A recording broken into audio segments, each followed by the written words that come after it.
সাহারি খেতে খেতে ফজরের আজান দিয়ে দিলে করণীয় কি? সাহারি খেতে খেতে যদি ফজরের আজান দিয়ে দেয় এবং ওয়াক্ত হয়ে গেছে, ওয়াক্ত মতোই আজান দেওয়া হয়েছে, আজান দেওয়া হয়েছে তার মানে ওয়াক্ত হয়ে গেছে, তখন আপনি খাচ্ছেন, তাহলে সেই রোজা আপনাকে আবার রাখতে হবে, এই রোজা হয় নাই। কারণ সাহারি খেতে হবে ফজরের ওয়াক্ত হওয়ার আগে আগে। ফজরের ওয়াক্ত শুরু হয়ে গেছে, তখনও আপনি খাওয়াতেই আছেন এবং গিলেছেন, তাহলে আপনার রোজা হবে না। যদি এমন হয় যে ওয়াক্ত হচ্ছে তার আগ মুহূর্তে খেয়েছেন, এখন মুখে খাবার আছে, খান নাই, নিয়েছেন খাওয়ার জন্য, বাকি ওয়াক্ত হয়েছে বা আজান হয়েছে দেখে আপনি ফেলে দিয়েছেন, তাহলে রোজা হতে পারে। এখন দেখবেন যে ওয়াক্ত হওয়ার পরে কিছু খাইছেন কিনা, অল্প যদি খেয়ে থাকেন ওয়াক্ত হওয়ার পর, ধরুন আপনার 5:20 আজান হলো বা ওয়াক্ত হলো ফজরের, তা আপনি ঠিক 5:20 সময় অল্প একটু খেয়েছেন, এক ডুব পানি খেয়েছেন, বাস এই রোজাটা আপনার আবার রেখে দিতে হবে, কাজা করতে হবে। আমরা অনেকে যদি সাহারি খাইতে না পারি তাহলে আর ওই দিন রোজা রাখি না। অনেক লোক আছে বলে যে আজকে সাহারি খাইতে পারি না, এই জন্য রোজা রাখি না। তো সাহারি না খাইতে পারলে রোজা রাখবেন না কেন? সাহারি খাওয়াটা সুন্নত আর রোজা রাখাটা ফরজ। আপনার সুন্নত ছুটে গেছে, কোনো অসুবিধা নেই, সাহারি না খেলে রোজার কোনো অসুবিধা নাই। সাহারি খাওয়াটা উত্তম। নবী সাল্লাল্লাহু আলাইহি ওয়াসাল্লাম বলেছেন তাসাহহারু ফাইন্না ফিস সাহুরি বারাকা, তোমরা রাতের শেষ বেলার খানাটা, সাহারির খানাটা খাবা, এটাতে বরকত আছে, কল্যাণ আছে। দুপুরের খানায় বরকতের কোনো ঘোষণা নাই, অন্য কোনো খানায় বরকতের কোনো ঘোষণা নাই, কিন্তু সাহারির খানাতে বরকতের ঘোষণা আছে। এই জন্য আমরা সাহারির খানাটা মনে না চাইলেও অল্প স্বল্প কিছু হলেও মুখে দেওয়ার চেষ্টা করব, কারণ সেখানে বরকত আছে, কল্যাণ আছে। কিন্তু কোনো কারণে সাহারি মিস হয়ে গেছে, ঘুম থেকে উঠতে পারেন নাই, আজান হয়ে গেছে, তাহলে এই অজুহাতে রমজানের ফরজ রোজা না রাখার কোনো সুযোগ নাই। কষ্ট একটু বেশি হতে পারে ওই দিন, তাতে কিছুই হবে না, আমরা একেবারে মরে যাব না। ধৈর্য ধরা শিখতে হবে। ইমানদারকে আল্লাহ তাআলা সবর করা শেখাচ্ছেন রমজানের মাধ্যমে। এই জন্য ভাইরা, কোনোদিন সাহারি মিস হইলে ওই দিন রোজা মিস করা যাবে না। রাত 12টার পূর্বে সাহারি খেলে রোজা হবে কিনা? যদি কেউ রাত 12টার পূর্বে সাহারি খায় তাহলে রোজা হয়ে যাবে। এমনকি মধ্যরাতে কেউ, শুরুর রাতে কেউ খেয়ে শুয়ে গেছে, সাহারি আর খায় নাই, তারও রোজা হয়ে যাবে। কিন্তু সাহারি খাওয়াটা সুন্নাহ। নবী করিম সাল্লাল্লাহু আলাইহি ওয়াসাল্লাম বলেছেন তাসাহহারু ফাইন্না ফিস সাহুরি বারাকা, তোমরা সাহারি খাও, কারণ সাহারির খাবারের ভিতরে বরকত আছে। অনেক মুরব্বীরা আছেন দুপুর রাতে সাহারি খেয়ে ফেলে, গ্রামাঞ্চলে বিশেষ করে। এটা উচিত না। সাহারিটা শেষের দিকে খাওয়া সুন্নাত। সাহারি খাওয়া শেষ হবে আর ফজরের আজান, এই দুইটার মাঝখানে 50টা আয়াত তেলাওয়াতের মতো সময় থাকবে, এটা হলো সুন্নাহ। অতএব সাহারিটা দেরিতে খাওয়া ভালো। কিন্তু যদি কেউ আগে খেয়ে ফেলে, রাত 12টার আগে খেয়ে ফেলে, রোজা হয়ে যাবে, সুন্নতের খেলাফ হবে। ভোর রাতে আমরা যখন সাহারি খাইতে উঠি, সাহারি খাওয়ার পর আমাদের মুখে রোজার নিয়ত করা লাগে। এটা আমরা অনেকে এখনো মনে করি, নাওয়াইতু আন আসুমা গাদান, এরপরে কি মিন শাহরি রমাদান। দেখছেন সবার কড়া কড়া মুখস্থ, মাশাআল্লাহ। হ্যাঁ, মাসনুন দোয়ার কথা যদি জিজ্ঞাসা করি তাহলে অনেকেই বলতে পারবেন না, কিন্তু যে দোয়ার কোনো ভিত্তি কোরআন হাদিসে কোথাও নাই, ওইটা সবার মুখস্থ। নকলটা সবার মুখস্থ, আসলটার খবর নাই।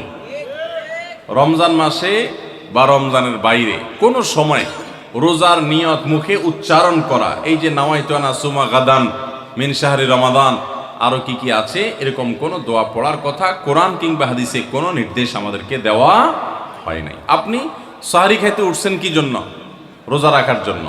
রমজান রোজা রাখার উদ্দেশ্যে সাহারি খাইতে উঠছেন, বাস এটাই নিয়ত। নিয়ত মানে মনের উদ্দেশ্য, নিয়ত মানে কি? মনের উদ্দেশ্য। অতএব সে উদ্দেশ্য আছে, তাতে নিয়ত হয়ে গেছে। মুখের নিয়ত করাটাকে যারা জরুরি বা আবশ্যক মনে করেন তারা অবশ্যই ভুলের মধ্যে আছেন, এবং এটাকে জরুরি আবশ্যক বানানোর কারণে বেদাত হতে পারে, বরং গুনাহ হতে পারে। রমাদান কেন্দ্রিক একটা ছোট ভুল বলা যেতে পারে যে এই মুখে নাওয়াইতু আন আসুমা দোয়া পড়াটাকে আমরা জরুরি মনে করি। অনেক ক্যালেন্ডার ইত্যাদি দেখবেন এরকম, রমজানের ক্যালেন্ডার, ইফতার সাহারির ক্যালেন্ডার, ওখানে দেখবেন এরকম দোয়া দেওয়া আছে। এই দোয়ার কোনো ভিত্তি কোরআন অথবা হাদিসে নাই। নকল জিনিস বোঝার একটা সহজ পদ্ধতি বলি, এই যে দোয়া আছে নাওয়াইতু আন আসুমা গাদান, এই দোয়ার শেষে হাদিসের কিতাবের নাম, বইয়ের নাম, হাদিস নম্বর, কোনো রেফারেন্স দেখবেন না। বুঝতে পেরেছেন? এটা হলো মেড ইন জিনজিরা জিনিস আইটেম যেরকম দেখেন না, ওই রকম।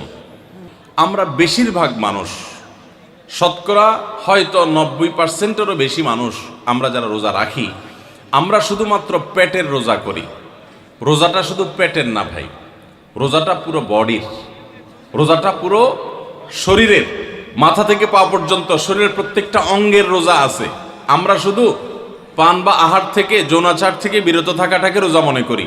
আপনি চোখ দিয়া মোবাইলে হারাম জিনিস দেখলেন, যেই মেয়েকে দেখা আপনার জন্য অ্যালাউড না, আপনি তার ছবি দেখলেন, ভিডিও দেখলেন, সেটা নাটকের নামে, সিনেমার নামে, কোনো ভিডিওতে, কোনো শর্ট ভিডিওতে, টিকটকে, কোনো জায়গায় আপনি দেখলেন, আপনি অনলাইনে অফলাইনে দেখলেন, তাহলে আপনার চোখের রোজা নষ্ট হলো।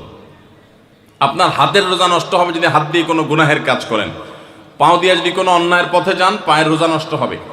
কান দিয়ে যদি আপনি মিউজিক শুনেন, আপনি গান শুনেন মিউজিক সহ, আপনি হারাম কিছু শুনেন, গীবত শেখায়াত শুনেন, তাহলে সেক্ষেত্রে কানের রোজা নষ্ট হবে। ঠিক একইভাবে আপনি মুখ দিয়ে খারাপ কোনো কথা বললেন, কটু কোনো কথা বললেন, গালিগালাজ করলেন, কারোর সাথে ঝগড়াঝাটি করলেন, তাহলে আপনার মুখের রোজা নষ্ট হবে। পুরো শরীরের প্রত্যেকটা অঙ্গ প্রত্যঙ্গের রোজা আছে। আমাদের রোজার দুইটা দিক, একটা হলো রোজার বডি, একটা হলো রোজার স্ট্রাকচার, আর একটা রোজার ফিনিশিং। স্ট্রাকচারটা দাঁড়াবে আপনি সবে সাদিক থেকে নিয়ে, সাহারি থেকে নিয়ে ইফতারি পর্যন্ত আপনি কিছু পান করলেন না, আহার করলেন না, এবং যৌনাচার থেকে বিরত থাকলেন, বৈধ সেটা থেকেও বিরত থাকলেন, তাহলে আপনার রোজার স্ট্রাকচারটা দাঁড়িয়ে গেল। কিন্তু এই রোজা বা সিয়ামের ফিনিশিংটা হবে তখন যখন আপনার মাথা থেকে পা পর্যন্ত শরীরের প্রত্যেকটা অঙ্গ প্রত্যঙ্গের রোজা রাখবেন। শরীরের প্রত্যেকটা অঙ্গ প্রত্যঙ্গকে যখন আপনি গুনাহ থেকে বাঁচাবেন, তখন আপনার রোজাটা পূর্ণতা পাবে। নবী করিম সাল্লাল্লাহু আলাইহি সাল্লাম বলেছেন, বুখারীর হাদিস, মাল্লাম ইয়াদা কাওলা যুরি ওয়াল আমাল বি ওয়াল জাহল ফালাইসা লিল্লাহি হাজা আন ইয়াদা তাআমাহু ওয়া শারাবা। যে ব্যক্তি রোজা রেখে মিথ্যা কথা বাদ দিল না, রোজা রাখছে আবার মিথ্যা কথা বলে, আবার যে ব্যক্তি মিথ্যা কাজ, প্রতারণা, 2 নম্বরে এই সমস্ত বাদ দিল না রোজা রেখে, যে ব্যক্তি মূর্খতা সুলভ কাজ করলো, এই ব্যক্তির রোজা রাখে উপবাস থাকায় আল্লাহর কোনো ঠেকা পড়ে নাই, অর্থাৎ তার নিজের কোনো লাভ হয় না, তাহলে এটা উপোস থাকা ছাড়া আর কি। ঠিক একইভাবে নবী করিম সাল্লাল্লাহু আলাইহি সাল্লাম বলেছেন, কোনো ব্যক্তি রোজাদার অবস্থায় কেউ যদি তার সাথে বিবাদে লিপ্ত হতে আসে, ঝগড়া করতে আসে, সে বলবে ইন্নী সায়েম, তোমার কথার বহুত জবাব দেওয়ার ছিল, কিন্তু আমি রোজাদার আছি, সো আমি তোমার সাথে কথা বাড়াতে চাই না। ভাইরা আমার, আমাদের রোজার সবচেয়ে বড় ভুল যদি আপনি আমাকে জিজ্ঞেস করেন, তো আমি বলবো সবচেয়ে বড় ভুল হলো যে আমরা রোজা রেখে নানান পাপাচারে লিপ্ত হই, নানান গুনাহে লিপ্ত হই। আমরা রোজা শুধু পেটের রাখি, আমরা আমাদের শরীরের অন্যান্য অঙ্গ প্রত্যঙ্গের রোজা রাখতে পারি না। রোজা মনেরও করতে হয়, মন দিয়ে কোনো খারাপ চিন্তা করব না, খারাপ জল্পনা কল্পনা করব না, অন্যায় কোনো কিছু করব না, মনের ভিতরে হিংসা রাখবো না, বিদ্বেষ রাখবো না, কারোর প্রতি শত্রুতা রাখবো না, এটা মনের রোজা। আর পুরা শরীর যখন রোজা রাখবে, তখন এই ব্যক্তি হবে এমন রোজাদার যেই রোজার স্ট্রাকচারও ঠিক আছে, ফিনিশিংও ঠিক আছে, পূর্ণাঙ্গ রোজা রেখে এই ব্যক্তি রাইয়ান নামক গেট দিয়ে প্রবেশের উপযোগী। এই ব্যক্তি স্বয়ং আল্লাহর কাছ থেকে কিয়ামতের ময়দানে সেই মহাপুরস্কারের উপযুক্ত। এই ব্যক্তি সিয়ামের মাধ্যমে কোরআন এবং হাদিসে যত পুরস্কারের কথা বলা আছে সবগুলোর উপযুক্ত হতে পারবে। যে ব্যক্তির রোজা তাকে শুধু পেটের চাহিদা থেকে তাকে দূরে রাখে না, বরং শরীরের সমস্ত অঙ্গ প্রত্যঙ্গ দ্বারায় সমস্ত পাপাচার থেকে বিরত থাকার সংগ্রাম করে, নিয়ত করে, চেষ্টা করে এবং সেটা বাস্তবায়ন করে। আল্লাহ আমাদের সবাইকে তৌফিক দান করুন। সারি ও ইফতারে কোনো দোয়া আছে কিনা? সারি এবং ইফতারের দোয়া আছে, বিশেষ করে ইফতারের দোয়া আছে, সারির জন্য আলাদা কোনো দোয়া নেই। ইফতারের দোয়া হলো বিসমিল্লাহ বলে ইফতার শুরু করবেন, আর ইফতার করার পরে দোয়া করবেন, যাহাবাজ জামা ওয়াবতাল্লাতিল উরুক ওয়া সাবাতাল আজরু ইনশাআল্লাহ। যাহাবাজ জামা ওয়াবতাল্লাতিল উরুক ওয়া সাবাতাল আজরু ইনশাআল্লাহ। আল্লাহুম্মা লাকা সুমতু আল রিজকিকা আফতারতু, এটাও হাদিসে আছে, কিন্তু এই যাহাবাজ জামা ওয়াবতাল্লাতিল উরুক ওয়া সাবাতাল আজরু ইনশাআল্লাহ যেটা বলেছি, এইটা বেশি অনেক হাদিসগুলোতে আছে এবং সনদের দিক থেকে অনেক বেশি স্ট্রং, অনেক বেশি প্রসিদ্ধ এবং অর্থটা বেশ চমৎকার। যাহাবাজ জমা মানে হলো আমার ক্লান্তি দূর হলো,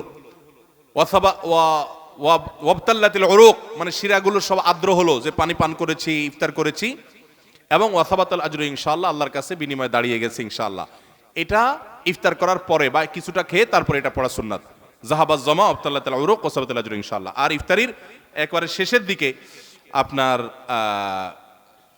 এই ইফতারের শেষের দিকে বা ইফতার শেষ করে তারপর এটা পড়বা। সাহারির জন্য আলাদা কোনো দোয়া আছে বলে আমার জানা নাই, তবে ওইটা দোয়া কবুলের সময় সাধারণ যে কোনো দোয়া আল্লাহর কাছে করবো।